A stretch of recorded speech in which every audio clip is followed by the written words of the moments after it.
রক্ষণাবেক্ষণ ও নিয়ন্ত্রণের অভাবে ধানমন্ডি লেকের পরিবেশ হুমকির মুখে। লেকের একটি বড় অংশে ফেলা হচ্ছে ময়লা আবর্জনা।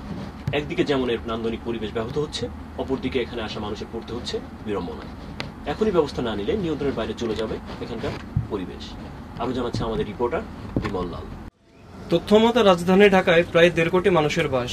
এই বিশাল জনগোষ্ঠীর জন্য চিত্ত বিনোদনের জায়গা নেই বললেই চলে। তবে এর মধ্যে ধানমন্ডি লেক জনসাধারণের আকর্ষণের একটি বড় জায়গা। প্রতিদিন অসংখ্য দর্শনার্থী এখানে আসেন একটু প্রশান্তি খুঁজতে। নাহলে তো একটু নিঃশ্বাস নেই, খারাপও আছে ভালো আছে। আমাদের সচেতন হওয়া উচিত। আমরা যারা এখানে ঘুরতে আসি বা বেড়াতে আসি, আমরা চিপস, বিস্কিট এরকম সব রকম প্যাকেটগুলো এই পার্কের যে পানি সেখানে ফেলি, যার কারণে আপনার এই পরিবেশটা নষ্ট হচ্ছে।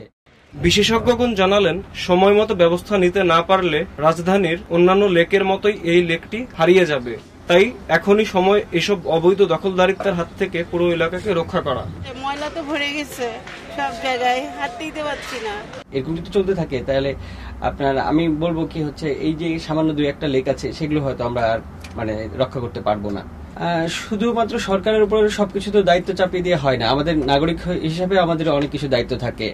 শুধু এই লেকটি রক্ষাই নয়, পাশাপাশি বিশাল জনগোষ্ঠীর এই শহরে জনসাধারণের চিত্ত বিনোদনের জায়গা বাড়ানোর পরামর্শ দিলেন তারা। আরো অনেক বেশি করা উচিত।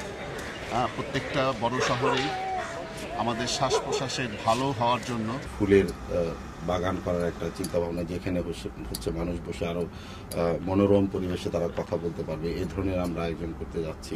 তারপরে মানুষ এসে যাতে নিত্য প্রয়োজনীয় পার্কে আসলে কি কি প্রয়োজন হয় সেই ক্ষেত্রে আমরা সরকারিভাবে সেখানে কিছু দোকানপাটের ব্যবস্থা করা, যাতে তারা সুলভ মূল্যে তাদের নিত্য প্রয়োজনীয় বিষয়গুলো পেতে পারে।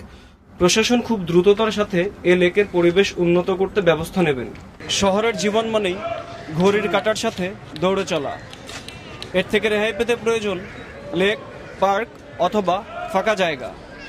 প্রতিদিনই এসব জায়গা বেহাত হচ্ছে, তাই সকলের দাবি এসব জায়গা রক্ষা করা হোক। Bimal Lal, Dhanmondi lake, SUB TV, Dhaka.